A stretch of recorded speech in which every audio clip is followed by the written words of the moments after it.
So as I said before in a previous video, the second set of royal injunctions that Thomas Cromwell passes represents a high watermark in evangelical reform under Henry.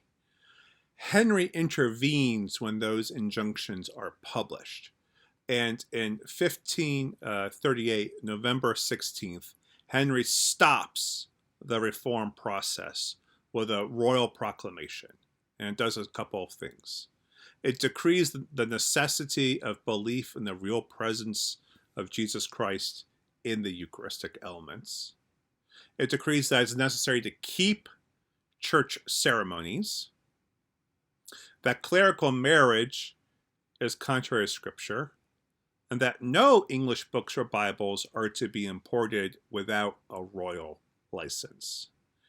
These four things are meant to signal that Lutheranism will gain no toehold in England, nor any other sorts of reformed ideals. This is directly aimed at Thomas Cromwell, who really soon after this loses all of his authority and eventually his life. Henry does not like how far Cromwell has gone. And so Henry's sort of natural Catholic traditionalism now comes to the fore in the next period of his life up to his death.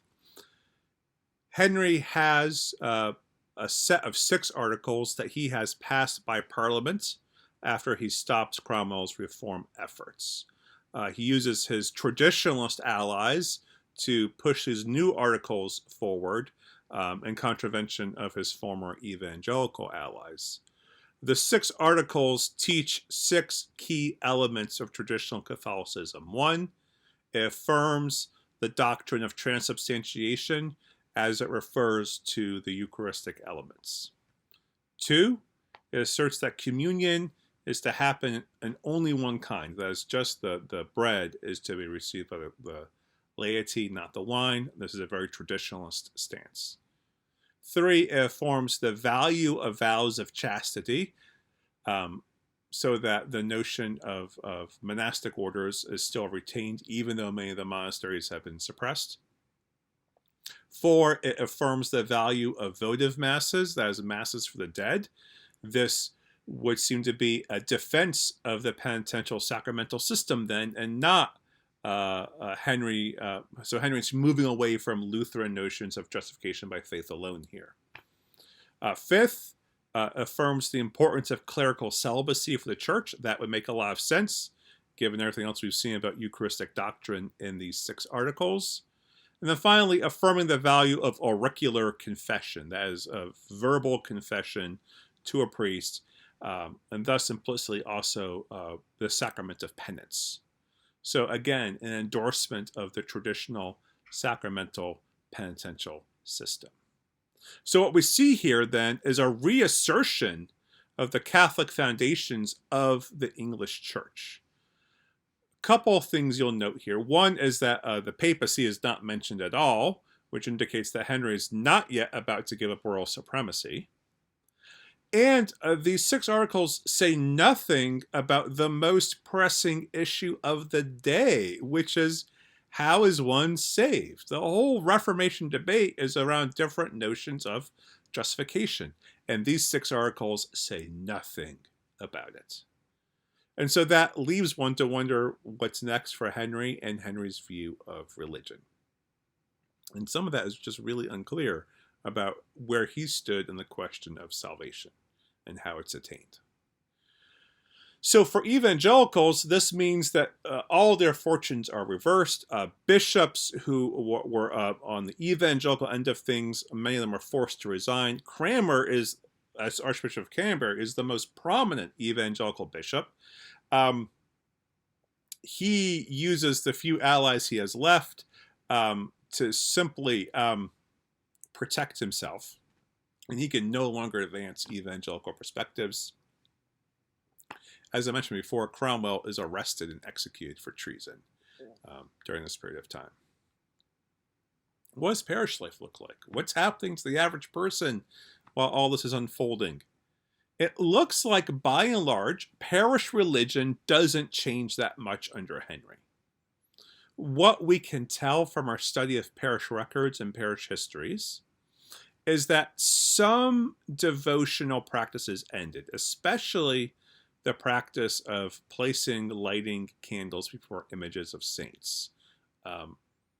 Beyond that, most other kinds of devotional practices, including these mortuary masses, these masses for the dead, for the souls in purgatory, continue. So that indicates that evangelical views did not get very far into the life of the parish. There was a strong tendency among the English people as a whole to always defer to obedience to the state, in particular obedience to the person of Henry VIII. So even if at times I might have been confused or unhappy with Henry, by and large, we see conformity as a characteristic of the English people in terms of religion. So by the end of this time period under Henry VIII, here are the two surviving elements of any kind of reform movement. A break with Rome, a break with Roman authority and the authority of the papacy, and a suppression of the monasteries, which were the key allies of the papacy. Beyond that, religious life in England still largely looks very traditional, and we have no indication of any widespread shift in religious views among most people. This brings us to the death of Henry VIII and what lays the foundation for a second period of reform. So in late 1546, Henry is dying. He knows he's going to die soon. And Henry is going to establish a regency council to rule for his son Edward. Edward is a minor. He's about 9 years old. He's his one male heir. And a regency council is a group of adults who basically run the country until the monarch comes to the age of majority, the age of adulthood, which in Edward's case probably would have been around the age of 16 or 18. What's very interesting is that Henry chooses to put evangelicals in charge of this regency council. This is led by the Duke of Hertford. His name is Edward Seymour. He's the uncle of Edward VI. Edward VI is the son of Jane Seymour and Henry VIII. And there's other evangelicals are in the Seymour circle who control the Regency Council. Why does he appoint evangelicals? It appears that the reason for this is that the thing that Henry prizes the most is royal supremacy. And he doesn't want to let go of royal supremacy for his son. And so we see at the end of Henry's life, perhaps Henry as a Catholic king, but no longer a king allied with the papacy. So he dies January 28th, 1547. The Duke of Hertford takes over the Regency Council. I have an image for you of an anonymous painting showing Henry VIII to the far edge of the painting, pointing to his son, King Edward in the middle, ruling. And then next to them is the Regency Council, who are ruling in Edward's name. Just note what's happening. We have the Bishop of Rome, the Pope, sort of being squashed by Scripture under this. It says on the Pope's chest, all flesh is grass, and it says, the word of the Lord endures forever on the Bible that's open, sort of crushing down the Pope. So that's the authority of Scripture over the papacy.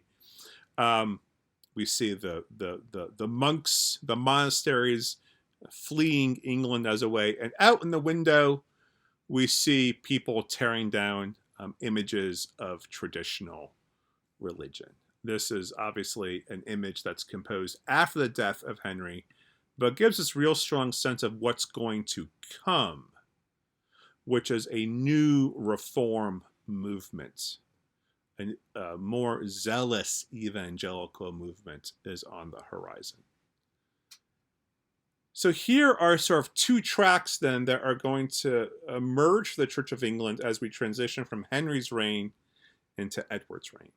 One is the establishment that there's a unified church and state polity that's going to define how the church lives, how it governs itself. So the establishment of the church will be under the monarch, and the monarch will righteously guide it. And there's going to be an evangelical zeal that the Church of England is going to emerge as a Protestant movement inspired by justification by faith alone and scriptural authority. I don't think Henry anticipated that that is precisely what was going to happen under Edward. Maybe he had hoped that a conservative traditionalist bloc would emerge to sort of check some of the impulses of the evangelical wing. But nonetheless, this is what's going to carry the day. And Henry's personal, charismatic oversight of his period of time is going to give way to a very different kind of reality under Edward VI and the Regency Council. So we'll talk about that in our final video for this week.